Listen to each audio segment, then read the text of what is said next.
Hi guys. Well, this video has to do with my book, and it's memories that came back after I already wrote the other chapters, and I haven't started chapter 11 yet because most of you know that I just lost my friend Julie. She passed away 3 weeks ago, and I'm still, processing that and grieving over her. But she wanted me to finish this book because she was so adamant about it. So this is going to be things that was missing out of chapter 7, 8, and 9.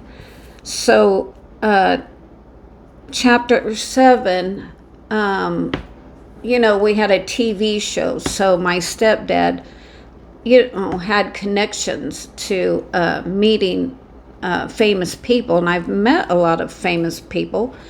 But, it didn't really impact me at age 7. I'm just thinking of them as people not to be put up on a pedestal or oh, wow, what they did, right? But I did get to meet Davy Jones from the Monkees. I had such a crush on him. I mean, such a crush. I first remember loving the Beatles. Oh my God, Let It Be. That's my favorite song from the Beatles. And God, I'd play it over and over and over again. And Davy Jones out of the Monkees. Oh my gosh. So anyway, my stepdad arranged for me to meet him in a recording studio where he was recording a song. And so I was just so oh my gosh. And I don't have the pictures. God dang it. I had a picture with me and him. And he had his arm around me. And I don't have those pictures now. And I saved, he was so nice, Here he's sitting with this little girl, But he was so respectful and just a sweet guy, really a sweet guy. And he smoked cigarettes. So after he left first, so I got to save a couple of his cigarette butts. And the coffee he was drinking out of a little disposable cup of coffee. I think I had the stir that he stirred, I don't know, his sugar or cream in or whatever. And he had, at that time, about 1965, he had a whole bunch of horses, and he invited me out to ride horses, and I'm like, oh my God, I'd love that, but I never got to do that. But on my birthday, he had a special deliver his newest album, and so I wore these stockings and that were blue, like a navy blue fishnet, the little fishnet. And then I had a gray and blue and white skirt on and a blue sweater top. And that's when I met him. And so he wrote on the album,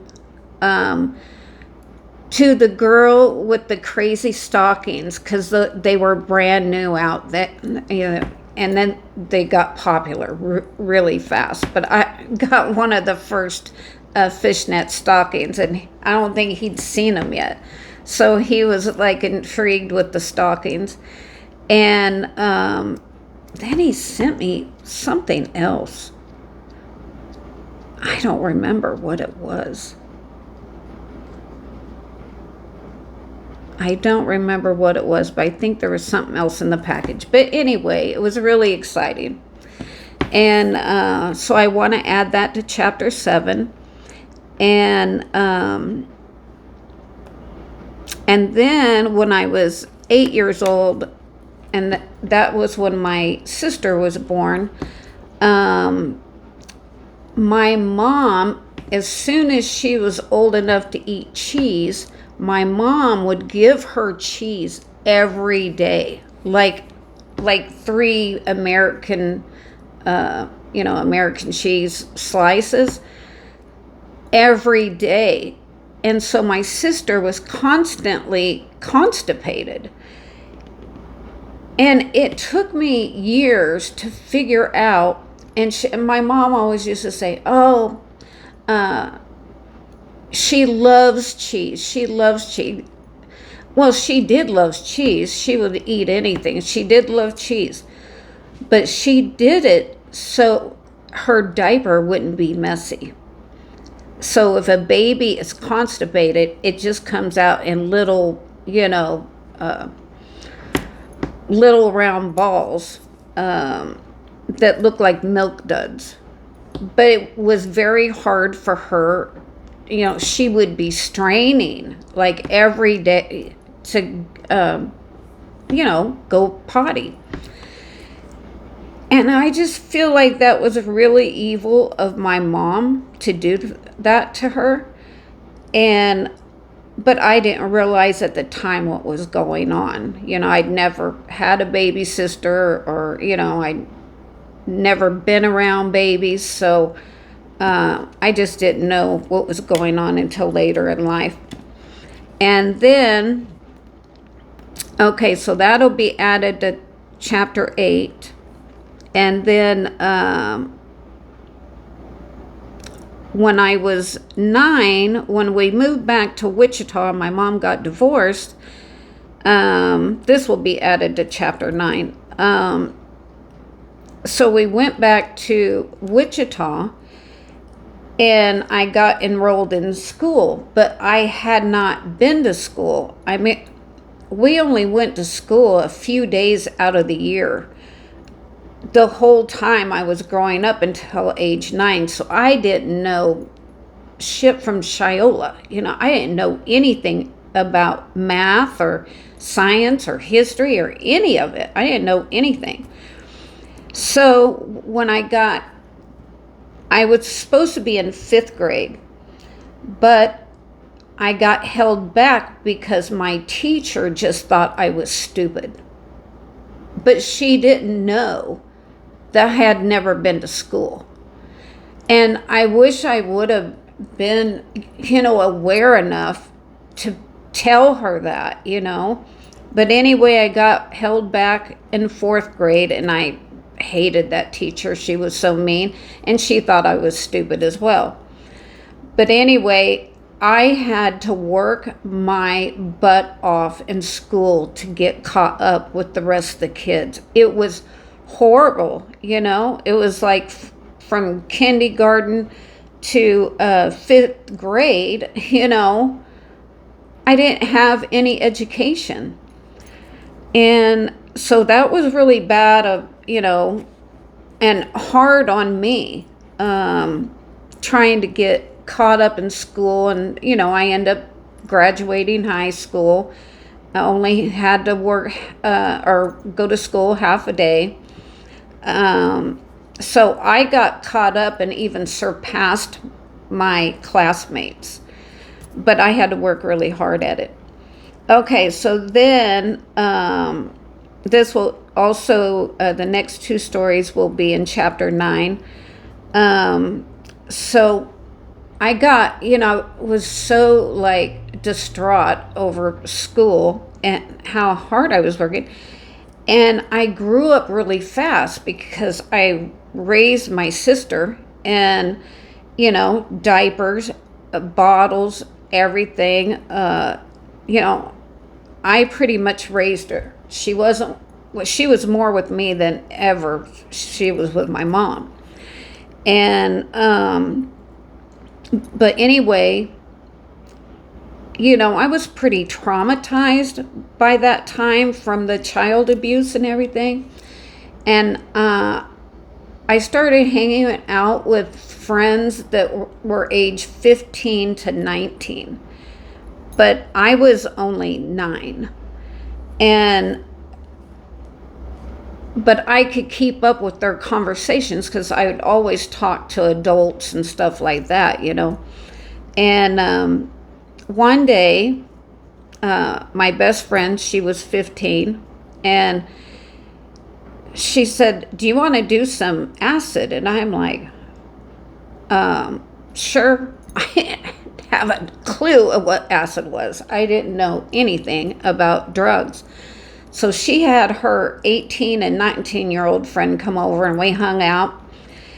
And one of them, I remember him saying, "Have you ever done acid before?" And I said, "Once," because I didn't want to, I lied. Oh my God. Because I didn't want to sound like inexperienced or like, I don't know. I don't think they knew that I was 9 years old. They thought I was older because I was wearing makeup by then and stuff. But anyway, so we all took a little tablet of strawberry acid, it was called. And oh my God, I was not prepared at all. So, okay, so then the boys left, and then it was just me, and I don't want to say her name, but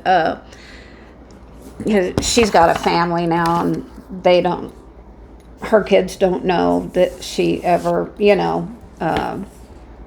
did any drugs or anything like that. But anyway, we started laughing at something stupid. And her parents were really bad alcoholics, like really bad alcoholics. So they were always buzzed, So they didn't even know, and they were always sitting outside and everything too. So they didn't even know what we were doing. And her and I started laughing so hard. And when you're on acid, it's like you get higher and higher and higher until you peak, and then you just kind of ride it out and it's smooth. But on the way up, we laughed so hard, my stomach was hurting so hard, tears coming down our face from laughing so hard. And then I just remember, laughing and talking and everything until it got nighttime. It was time to go to bed. So me and her slept in her bed. But when you're on acid, it has speed in it or something. So you can't go to sleep. And we looked out the window at the clouds. And I think that it might have been a full moon because you could see the clouds really good. And it was like a dark clouds would go by, and we called it the dark sky. The dark sky's going by now, and here comes the light sky. And it was just dark skies and light skies. Dark skies and light skies about every, I don't know, 10 minutes or something like that, it seemed like. And we watched that all night long. We were just enamored with it, like, oh my gosh, I never knew that there was dark and light skies. But we both saw it. So, and we both laughed at the same stuff and everything. So anyway, I hope this isn't offensive to anyone, but it is part of my story. And then it was that same summer my cousins came to visit. So two of my cousins, they were boys, they came to visit, and we went to the liquor store. Well, I went to the liquor store with my grandma to get, wine and stuff for the adults. And she saw this Boone's Farm strawberry wine. She got us each a bottle. She didn't know that there was alcohol in it. So we all got a bottle and we all drank it between my brother, me, and my two cousins. Oh my God, I was so drunk, and I wasn't expecting to get drunk. I thought it was like strawberry, like grape juice, just like strawberry juice, you know. But anyway, we drank it and we got so drunk. And I remember, I was totally unprepared for that as well. And I remember walking around the trailer court, and there was a train close by. And we would walk on the railroad tracks, or I should say stumbling. We were stumbling on the railroad tracks. And then I think I almost passed out, and my older cousin had to take care of me. And I, threw up and everything. So he was trying to care for me, even though he was drunk too. But oh my God. It's just a funny story. But anyway, so that'll be added to chapter 9, when I was 9 years old. All right, so that's all the memories that have come back so far in the older chapters. And then I'll start soon on chapter 11. All right? Okay, guys. Please don't hold anything against me. This is when I was younger and I didn't know better. Okay, see you next time. Bye-bye.